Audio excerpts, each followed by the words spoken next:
ఇవాళ నిన్ను పెద్ద మనిషి అని మేము పిలవాలనా? పెద్ద మనిషి అని పిలిపించుకునే అర్హత నీకు ఉన్నదా అని నేను ఈ వేదిక మీద నుంచి అడుగుతున్నా.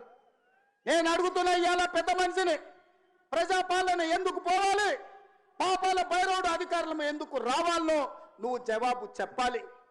నీ పదవి కోసం, నీ అధికారం కోసం, నీ ఆకాంక్ష కోసం ఆనాడు 1983 చరిత్ర వెనక్కి వెళ్ళి ఆయన పుట్టు పూర్వతరాలు పుట్టు మచ్చలు ఇవ్వాలి. ఈ వేదిక మీద నుంచి నేను చెప్పదలుచుకున్నా.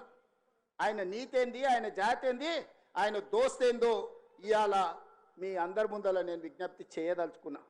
మిత్రులారా, 1983లో తుమ్మల నాగేశ్వరరావు గారు సజీవ సాక్షి.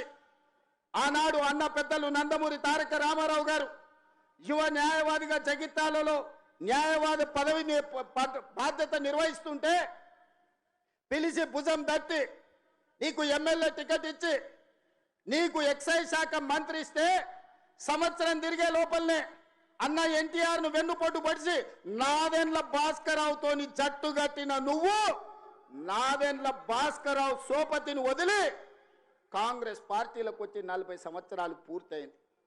నేను అడుగుతున్నా పెద్ద మనిషిని, ఈ 40 ఏళ్ళు జగిత్యాల నియోజకవర్గమే కాదు కరీంనగర్ జిల్లాలో ప్రతి కాంగ్రెస్ పార్టీ కార్యకర్త 14 ఎన్నికల్లో 11 సార్లు ఎమ్మెల్యే, 3 సార్లు ఎంపీ, 1 సారి ఎమ్మెల్సీ, 14-15 సార్లు బీఫామిస్తే దుఃఖాన్ని దిగముంగుకొని ఎన్టీఆర్ను వెన్నుపోటు పడిచిన నిన్ను, నాదెండ్ల భాస్కరరావు అనుచరుడైన నిన్ను ఎమ్మెల్యేగా, ఎంపీగా, ఎమ్మెల్సీగా ఏ ఎన్నికల్లో పోటీ చేసినా వేలాది మంది కాంగ్రెస్ పార్టీ కార్యకర్తలు నిన్ను భుజాల మీద మోసిన మాట నిజం కాదా? పల్లకిలో అసెంబ్లీకి పంపిన మాట నిజం కాదా? మిత్రులారా,